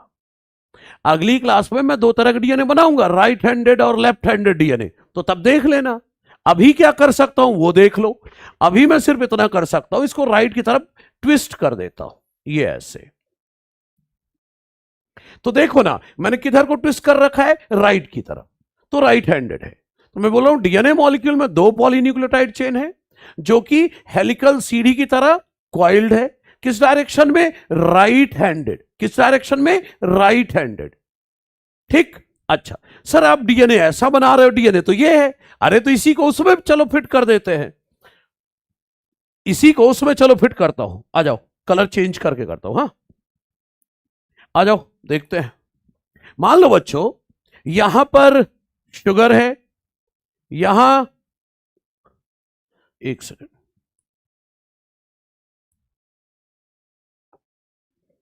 ये वाला हिस्सा हटा देते हैं, ये वाला हिस्सा, ओह पूरी लाइन गई। ठीक है कोई बात नहीं, दोबारा बना देता हूं। ठीक है। अच्छा ठीक है भाई, चलो आ जाओ, अब देखते हैं, कलर चेंज कर लेते हैं। देखो, मान लो यहां पर एडेनिन है, ध्यान देना, यहां पर शुगर है, यहां पर फॉस्फेट है। अरे तो बन तो गया एक न्यूक्लियोटाइड, एडेनिन शुगर फॉस्फेट, बन गया एक न्यूक्लियोटाइड। ये क्या, ये कलर विजिबल है आपको अच्छे से? एडेनिन शुगर फॉस्फेट, ये एक न्यूक्लियोटाइड बन गया। चलो इसके ऊपर बनाते हैं, इसके ऊपर बनाते हैं। मान लो यहां पर है ग्वानिन, यहां शुगर, यहां फॉस्फेट, ये देखो। अरे तो एडेनिन शुगर फॉस्फेट एक न्यूक्लियोटाइड, ग्वानिन शुगर फॉस्फेट एक न्यूक्लियोटाइड। सही है बच्चे, होमवर्क का भी वक्त आएगा, थोड़ा टॉपिक बढ़ने दो, सब मिलेगा, चिंता ना करो, प्रैक्टिस एवरीथिंग। ठीक है। अच्छा ठीक है बच्चे, ये लो भी देख लेंगे अगले राउंड, है ना? अभी तो ठीक है ना? अच्छा, अब इसका कॉम्प्लीमेंट्री बनाओ। तो ग्वानिन के सामने साइटोसिन, ये शुगर, ये फॉस्फेट। एडेनिन के सामने थाइमीन, ये शुगर, ये फॉस्फेट। तो आप देख रहे हो, ये देखो, ये है मामला। मतलब मैं ये कह रहा हूं, ठीक है, मैं ये कहना चाह रहा हूं कि जो चीज ऐसे है ना, ये ऐसे होता ये है। ठीक है ना? दूसरा कलर यूज कर लेंगे, ठीक है, चेंज कर देंगे अगले राउंड, है ना बच्चे? तो अभी तो ये है adenine sugar phosphate, guanine sugar phosphate, यहां ग्वानिन के सामने cytosine sugar phosphate, thymine sugar phosphate. तो जो चीज ये बनी है, ये हेलिकली क्वाइल होकर ऐसे हो गया, ये हेलिकली क्वाइल होकर ऐसे हो गया। सही है। अच्छा, अब मान लो ये हेलिकल सीढ़ी है बच्चों, ये हेलिकल सीढ़ी है। तो चलो देखते हैं, हेलिकल सीढ़ी है तो मान लेते हैं, मान लो कलर चेंज कर लेते हैं हम, है ना? चलो ऑरेंज कर लेते हैं, ठीक है। दिख रहा है भाई? मान लो ये लकड़ी की सीढ़ी है, ये सीढ़ी के स्टेप हैं। तो इस सीढ़ी में ये जो डंडी खींची मैंने, ये क्या है? बैकबोन। ये क्या है? बैकबोन। ठीक है। और ये क्या है? स्टेप्स हैं। ये क्या है? स्टेप्स हैं बच्चे, ये स्टेप्स है। ठीक है, ओके। तो अब मेरी बात सुनो, ये जो बैकबोन है, इस सीढ़ी में जाके देखो बैकबोन किसका बना, देखो तो, शुगर फॉस्फेट, शुगर फॉस्फेट। अरे sugar phosphate, sugar phosphate, sugar phosphate, sugar phosphate. और दूसरे वाले में भी sugar phosphate, sugar phosphate, sugar phosphate, sugar phosphate. तो बैकबोन किसका बना है? शुगर और फॉस्फेट का। सही है। और ये हाइड्रोफिलिक है बैकबोन, तभी तो बाहर है। बैकबोन शुगर फॉस्फेट जो है ये हाइड्रोफिलिक है, तभी बैकबोन बाहर है। अब याद है मैंने बोला था पिछली क्लास में कि ये जो बेसिस हैं दे आर हाइड्रोफोबिक, इसलिए अंदर छिपे हैं। स्टेप्स किसके बने हैं बच्चों? इनके बेस पेयर्स के। भाई शुगर फॉस्फेट तो बैकबोन हो गया, और बेस पेयर्स का स्टेप्स हो गया। तो स्टेप किसका बना है? बेस पेयर्स का।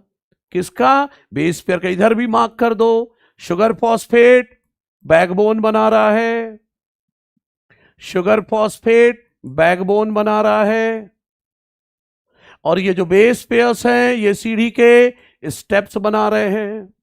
सही है? ठीक है। अच्छा, अब मेरी लाइन सुनिए, 11th एनसीईआरटी से लेकर आ रहा हूं, पुरानी एनसीईआरटी में बच्चों। हाँ, लाइन सुनिएगा मेरी। ऐसा करो, एडेनिन, सुनो सुनो, एडेनिन और बैकबोन के बीच का चलो एंगल निकालते हैं, एडेनिन और बैकबोन का। ठीक है, इधर देख रहे हो सभी, अलर्ट रहना, इधर उधर नहीं, फोकस करो।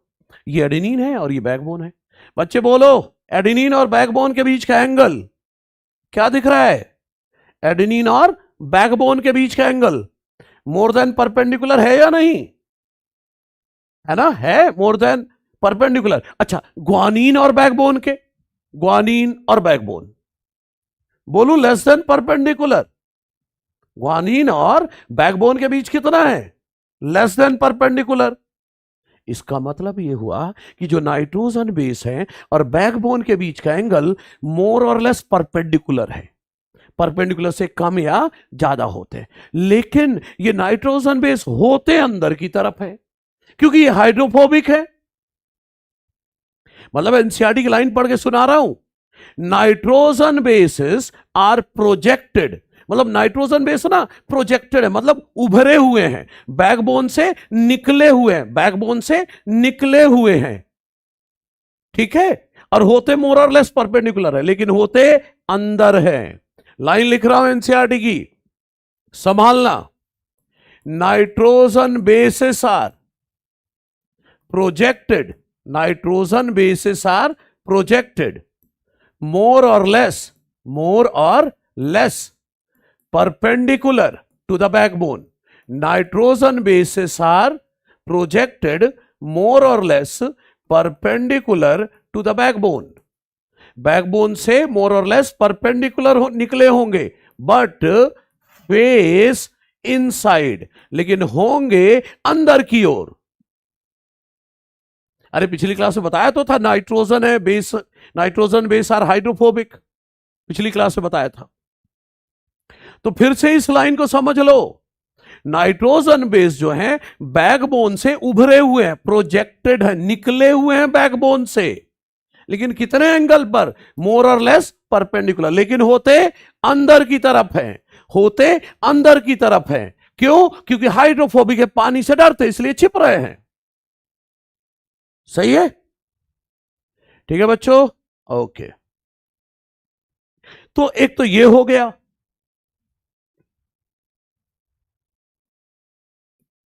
ठीक है।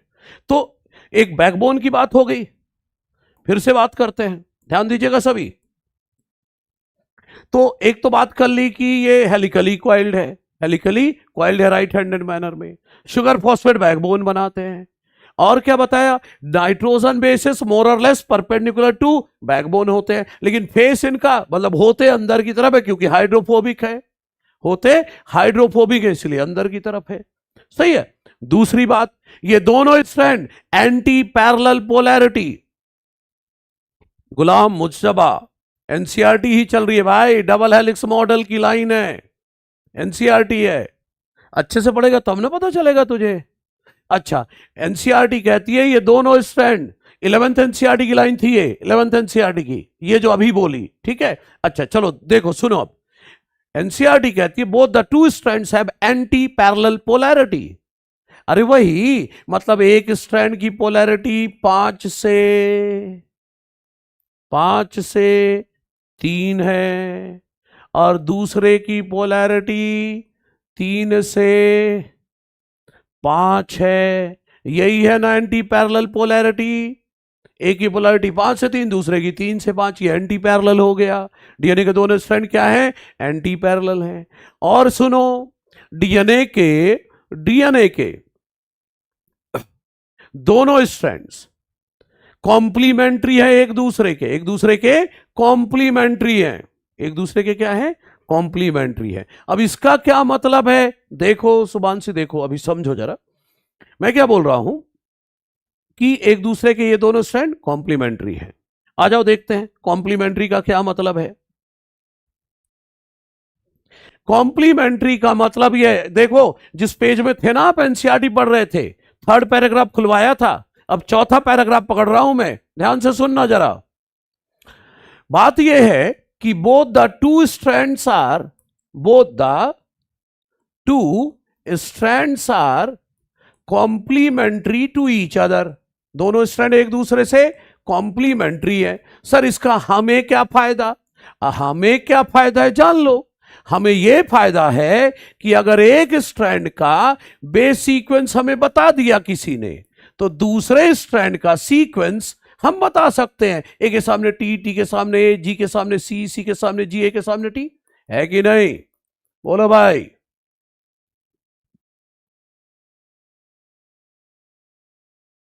ध्यान से सुनना मेरी बात। मैं ये बोल रहा हूं,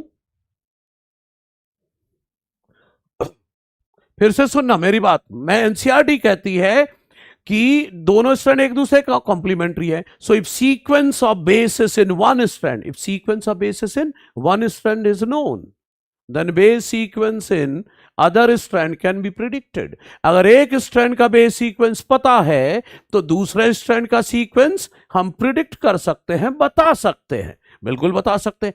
सर लेकिन ये तो हमें फायदा हुआ ना, कॉम्प्लीमेंट्री होने का हमें फायदा है कि एक स्ट्रैंड का सीक्वेंस पता है, दूसरे का हम बता देंगे। अरे डीएनए को क्या फायदा है कॉम्प्लीमेंट्री होने का? उस पर बात जारी रहेगी, आ जाओ इधर। उसका क्या फायदा है कॉम्प्लीमेंट्री होने का, वो देखो। देखो बिल्कुल ध्यान से देखो। देखो मैं बोल रहा हूं, ये मान लो पेरेंटल डीएनए मॉलिक्यूल है। ये क्या है? पेरेंटल डीएनए मॉलिक्यूल है। क्योंकि दोनों स्ट्रैंड क्या है एक दूसरे के? कॉम्प्लीमेंट्री। तो जब डीएनए डबल होना होगा, रेप्लिकेशन होना होगा, तो ये दोनों स्ट्रैंड एक दूसरे से अलग हो जाएंगे। भाई ए टी जी सी ए अलग, T A C G T अलग। इनको क्या बोलोगे? Parental strand. इनको क्या बोलोगे? पेरेंट, अरे पुराने स्ट्रैंड है ना, पेरेंटल या टेम्पलेट स्ट्रैंड बोलो इनको, पेरेंटल या टेम्पलेट स्ट्रैंड। डायमीटर सब की बात आएगी बच्चे, एक एक करके। अभी कॉम्प्लीमेंट्री पर बात चल रही है। एनसीईआरटी का जो पेज हम खोल के बैठे थे उसका चौथा पैराग्राफ चल रहा है। पेरेंटल डीएनए है क्योंकि दोनों कॉम्प्लीमेंट्री, उसका डीएनए को क्या फायदा वो बता रहा हूं। डीएनए के दोनों स्ट्रैंड अलग हो गए क्योंकि दोनों स्ट्रैंड एक दूसरे के क्या है? कॉम्प्लीमेंट्री। इसका मत इसीलिए इसीलिए क्योंकि दोनों स्ट्रैंड कॉम्प्लीमेंट्री हैं, इसीलिए देखो क्या होगा। ए के सामने टी लग जाएगा, टी के सामने ए लग जाएगा, जी के सामने सी, सी के सामने जी, ए के सामने टी लग गया। इधर देखो, टी के सामने ए, ए के सामने टी, सी के सामने जी, जी के सामने सी, टी के सामने ए, लग गया। इन दोनों डीएनए स्ट्रैंड को बोलूं न्यूली सिंथेसाइज स्ट्रैंड। बहुत तगड़ी लाइन लाने वाला हूं, बहुत ध्यान से। पता है मुझे एंड की तरफ जा रहे हो, लेकिन तगड़ी लाइन भी अंत की तरफ ही है। इधर देखो, हाँ आर के यादव सही बोल रहा है। अच्छा सुनो, मैं बोल रहा हूं डीएनए के दोनों स्ट्रैंड कॉम्प्लीमेंट्री है। इसका फायदा क्या है?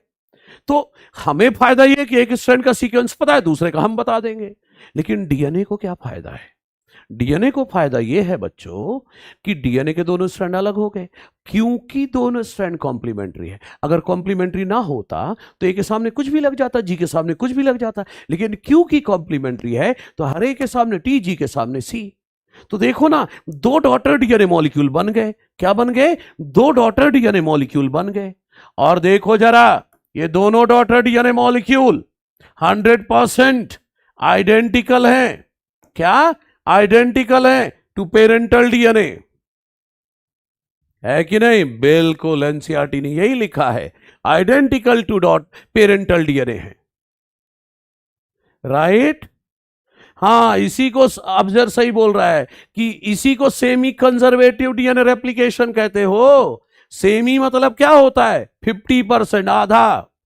कंजर्वेटिव, कंजर्व्ड, 50% पुराना वाला कंजर्व्ड है। कैसे? दो डीएनए तो बन गए, लेकिन दोनों डीएनए में दो में से एक स्ट्रैंड, दो डीएनए बन गए लेकिन दो में से एक स्ट्रैंड, दो में से एक स्ट्रैंड पुराना वाला कंजर्व्ड है, पेरेंटल डीएनए कंजर्व्ड है, दो में से एक स्ट्रैंड पुराना कंजर्व्ड है, दैट इज 50% कंजर्व्ड। एक से दो डीएनए बने, दोनों डीएनए में दो में से एक स्ट्रैंड पुराना वाला कंजर्व्ड है, this is 50% conservative, semi conservative DNA replication. सही है? और सुनो, तो सेमी कंजर्वेटिव तो हो गया, लेकिन मैं बोल रहा हूं कॉम्प्लीमेंट्री होने का फायदा क्या हुआ कि जो डीएनए बना दो बन गए लेकिन दोनों आइडेंटिकल बने पेरेंटल डीएनए से। इसी कारण से डीएनए जेनेटिक मटेरियल का रोल प्ले करता है, ये क्लियर हुआ। उस चौथे पैराग्राफ को पढ़ो, आखिरी की दो लाइन देखो क्या लिखा है, because of this genetic implication, implication मतलब application, because of this genetic application of structure of DNA became very clear. समझे क्या? क्योंकि डीएनए अपनी डुप्लीकेट कॉपी बना सकता, भी तो बच्चों तक जाएगा।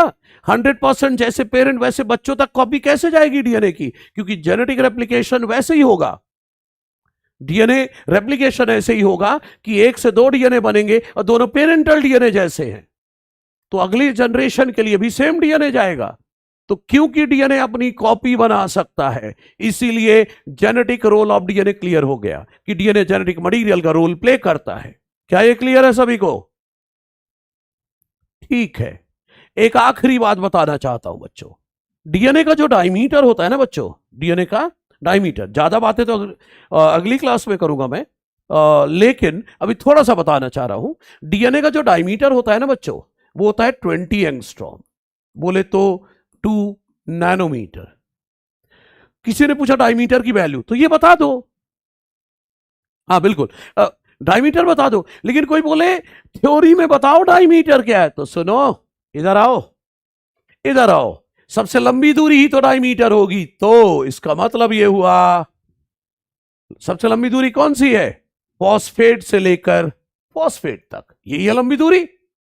तो डायमीटर दो स्ट्रैंड के फॉस्फेट के बीच की दूरी को कहेंगे, दो डीएनए स्ट्रैंड के फॉस्फेट के बीच की दूरी को क्या बोलेंगे? डायमीटर, और वो है कितनी? 20 एंगस्ट्रॉम या 2 नैनोमीटर। क्या ये क्लियर है बच्चों? देखो, मैंने जो आपको शेड्यूल भेजा था उसमें भी मैंने यही लिखा था कि सेकंड लेक्चर में double helix model of DNA थोड़ा सा हो जाएगा, अगली क्लास में थोड़ा सा रीकैप करेंगे और आगे बढ़ेंगे। सही है ना? इमरान का डाउट है प्रोकैरियोटिक डीएनए मोर स्टेबल होगा यूकैरियोटिक से, बिल्कुल मैं बोल चुका हूं, क्योंकि वो बेचारा सिंगल सेल्ड है, इन्वायरमेंट से खुला एक्सपोज है, तभी तो मोर स्टेबल डीएनए रख रहे हो उसका। ठीक है, तो बच्चों आज के लिए इतना ही, ठीक है, मिलते हैं अगली क्लास में, बाय बाय।